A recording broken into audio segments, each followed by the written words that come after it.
Bismillah ar-Rahman ar-Rahim. Iyyaka na'budu wa iyyaka nasta'in. Mr. President, I congratulate you on assuming the presidency of the 76th session of the General Assembly. I also wish to express appreciation for the significant achievements of your predecessor, Volkan Bozkır, who guided the Assembly skillfully under the difficult circumstances imposed by the COVID-19 pandemic. Mr. President, the world is facing triple challenge of the COVID-19, the accompanying economic crisis, and the threats posed by climate change. The virus does not discriminate between nations and people, nor do the catastrophes imposed by uncertain weather patterns. The common threats faced by us today not only expose the fragility of the international system, they also underscore the oneness of humanity. By the grace of Almighty Allah, Pakistan has been successful so far in containing the COVID pandemic. Our collaborated strategy of smart lockdowns helped save lives and livelihoods and kept the economy afloat. Over 15 million families survived through a social protection program of Asas. Mr. President, climate change is one of the primary existential threats that our planet faces today. Pakistan's contribution to global emissions is negligible, yet we are among the 10 most vulnerable countries to the effects of climate change in the world. Being fully aware of our global responsibilities, we have embarked upon game-changing environmental programs, reforesting Pakistan through our 10 billion tree tsunami, preserving natural habitats, switching to renewable energy, removing pollution from our cities, and adapting to the impacts of climate change. To address the triple crisis of COVID pandemic, economic downturn, and climate emergency, we need a comprehensive strategy that should include, number one, vaccine equity. Everyone, everywhere, must be vaccinated against COVID, and as soon as possible. Two, adequate financing must be made available to developing countries. This can be ensured through comprehensive debt restructuring, expanded ODA, redistribution of unutilized SDRs, and allotment of a greater proportion of SDRs to developing countries. And finally, provision of climate finance. Three, we must adopt clear investment strategies which help alleviate poverty, promote job creation, build sustainable infrastructure, and of course, bridge the digital divide. I propose that the Secretary General convene an SDG summit in 2025 to review and accelerate implementation of sustainable development goals. Mr. President, because of the plunder of the developing world by their corrupt ruling elites, the gap between the rich and the poor countries is increasing at an alarming speed. Through this platform, I've been drawing the world's attention towards the scourge of illicit financial flows from developing countries. The Secretary General's high-level panel of financial accountability, transparency, and integrity, called the FACT-I panel, has calculated that a staggering $7 trillion in stolen assets are parked in financial haven destinations.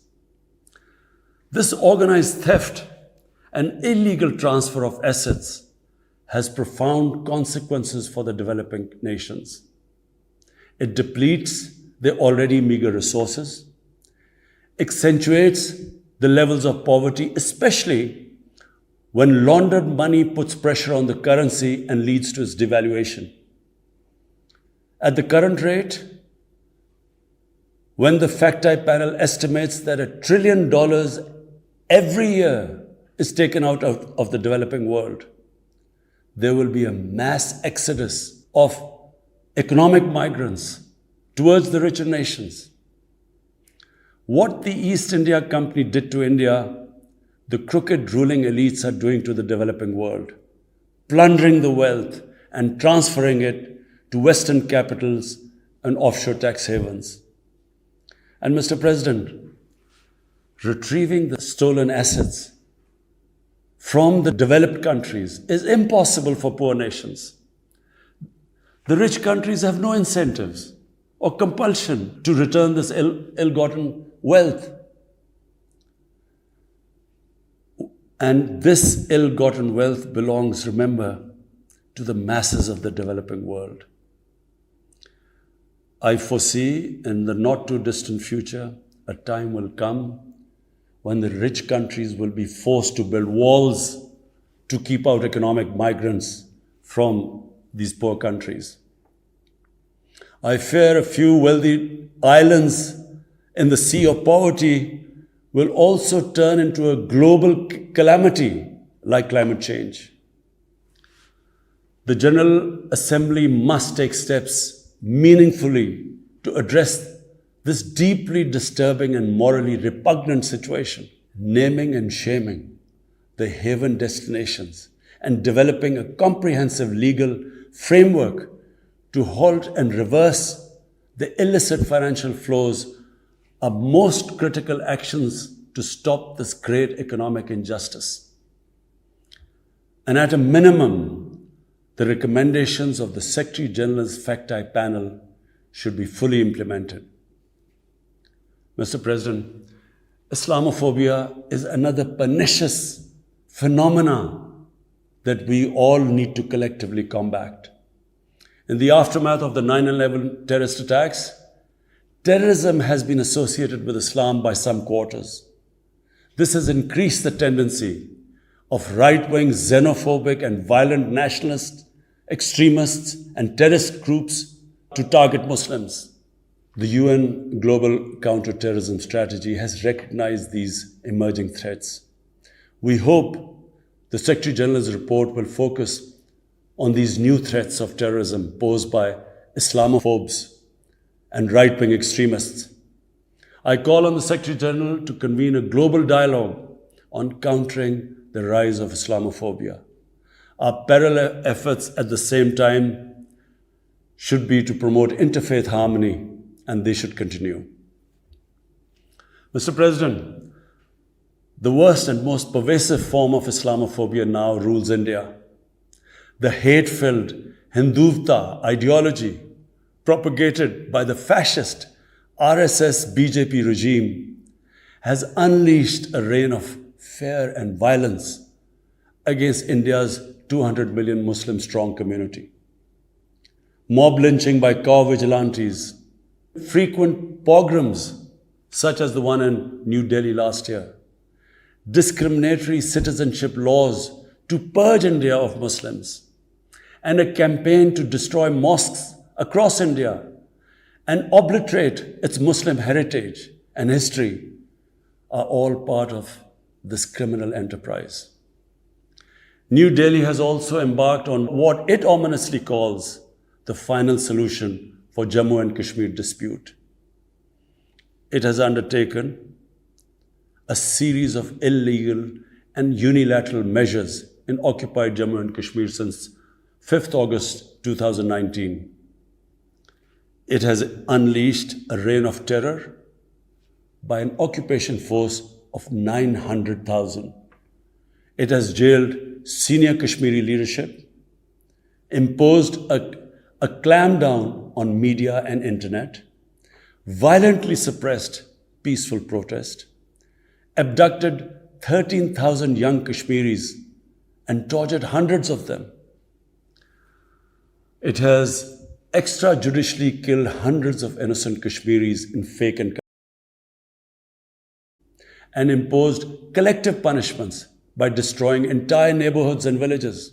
We had unveiled a detailed dossier on gross and systematic violations of human rights by the Indian security forces in occupied Jammu and Kashmir.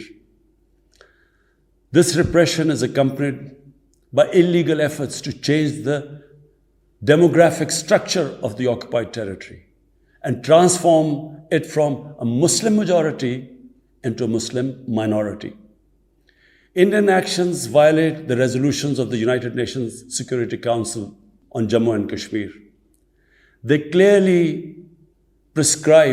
resolutions clearly prescribe that the final disposition of the disputed territory should be decided by its people through a free and impartial plebiscite held under the UN auspices.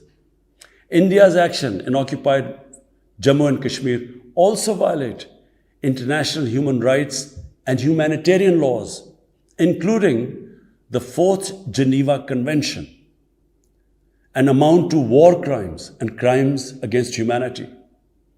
It is unfortunate, very unfortunate, that the world's approach to violations of human rights lack even-handedness and even are selective. Geopolitical considerations or corporate interests, commercial interests, often compel major powers to overlook the transgressions of their affiliated countries.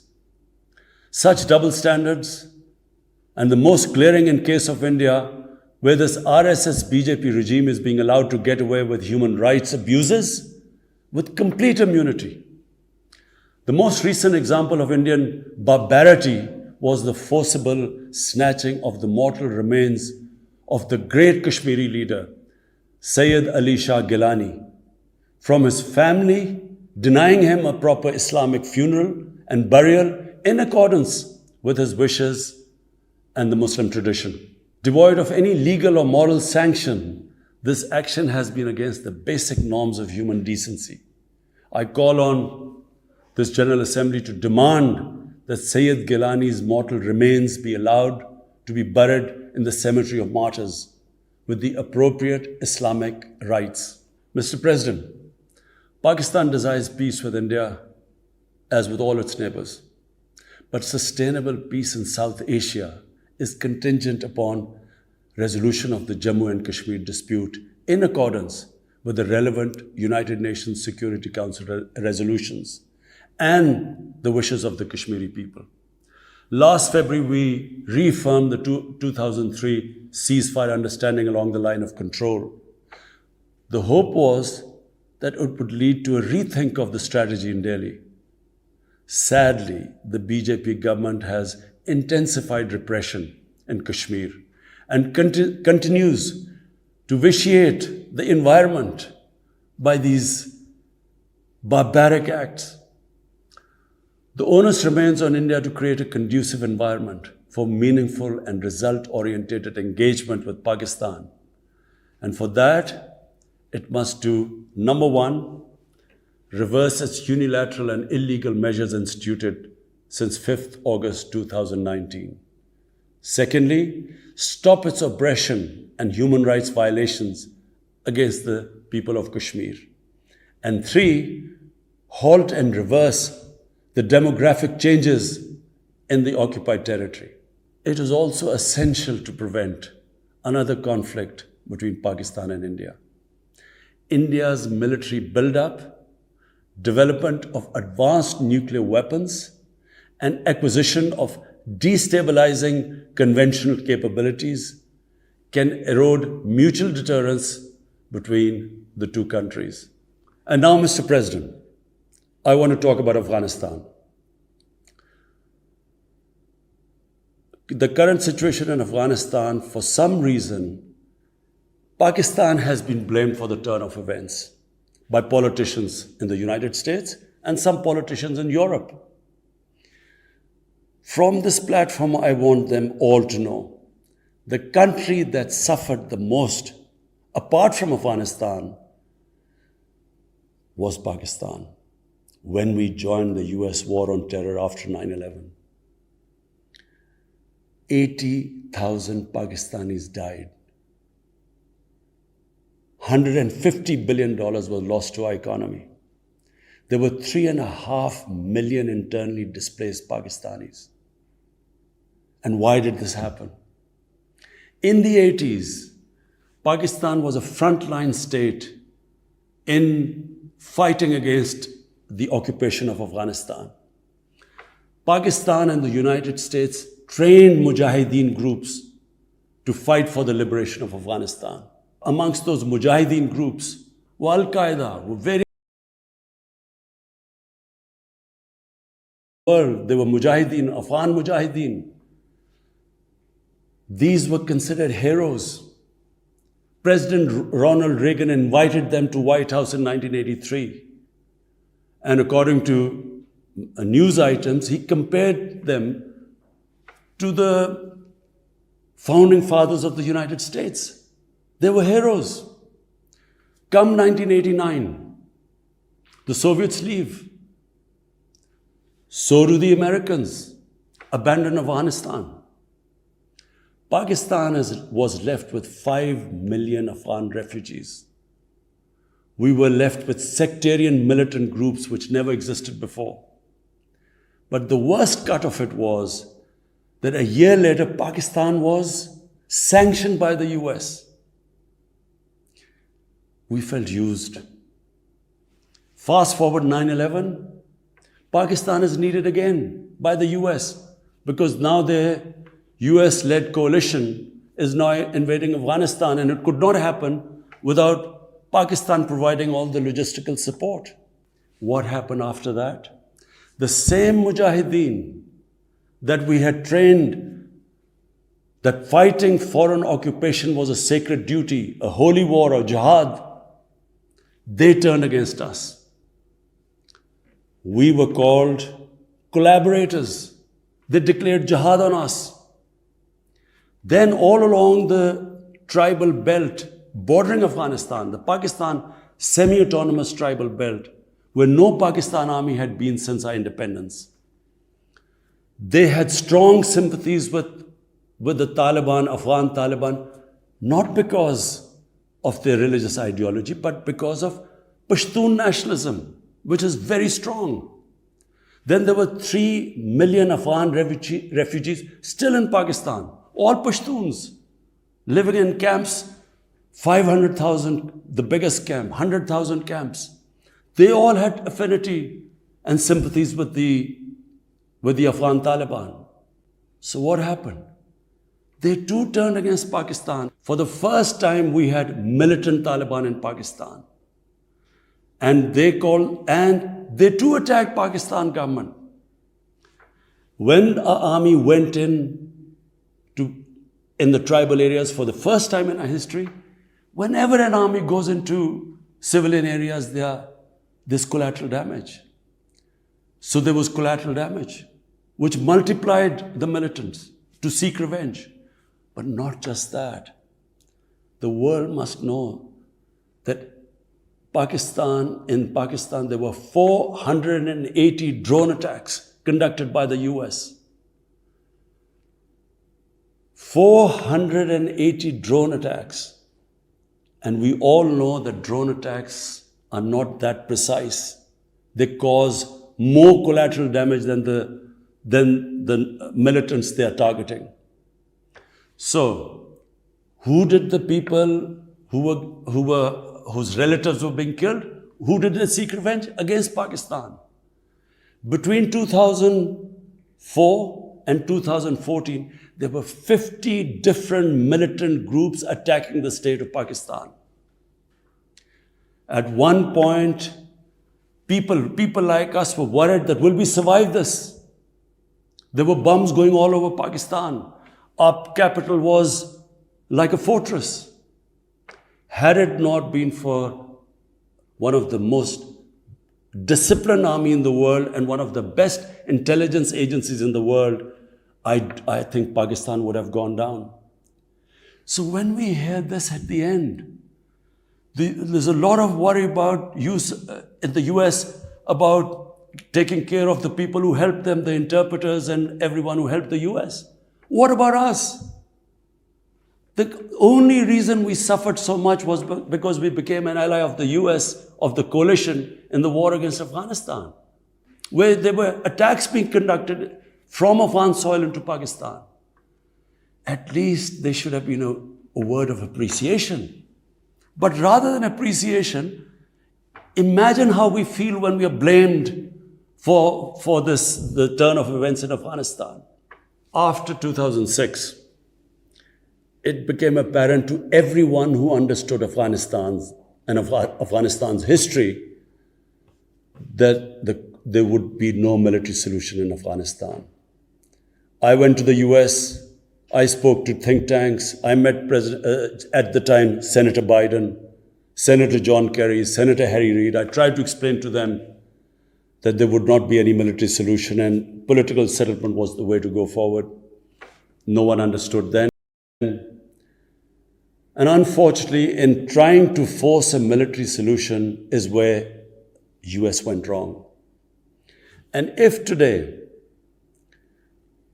the world needs to know why the Taliban are back in power, all the world has to do is do a deep analysis of why 300,000 well-equipped Afghan army, and remember, Afghans are one of the bravest nations on earth. Why did this 300,000 Afghan army give up without a fight? The moment a deep analysis of this is done, the world would know why the Taliban are back in power, and it's not because of Pakistan. So, Mr. President, right now, the whole world community should think, what is the way ahead? There are two paths we can take. If we neglect Afghanistan right now, according to the UN, half the people of Afghanistan are already vulnerable. And by next year, almost 90% of people in Afghanistan will go below the poverty line. There's a huge humanitarian crisis looming ahead. And this will have serious repercussions, not just for the neighbors of Afghanistan, but it will have repercussions everywhere if a destabilized, a chaotic Afghanistan again becomes a safe haven for international terrorists. The reason why the US came to Afghanistan in the first place. So therefore, there is only one way to go. We must strengthen this current government, stabilize it, for the sake of the people of Afghanistan. What have the Taliban promised? They will respect human rights. They will have an inclusive government. They will not allow this soil to be used by terrorists. And they have given amnesty. Now, if the world community incentivizes them, encourages them to walk this talk, it will be a win-win situation for everyone. Because these are the four things that in Doha, when the US was talking to the Taliban, these were the conditions the dialogue was all about. So if the world can incentivize them to go this direction, then after all, this 20-year of presence, of coalition presence in Afghanistan would not be wasted, because Afghan soil would not be used for international terrorism. So I end my talk, Mr. President, by urging everyone that this is a critical time for Afghanistan. You cannot waste time. Help is needed there. Humanitarian assistance has to be given there immediately. And the Secretary General of the United Nations has taken bold steps. I urge you to mobilize the international community and move in this direction. Thank you.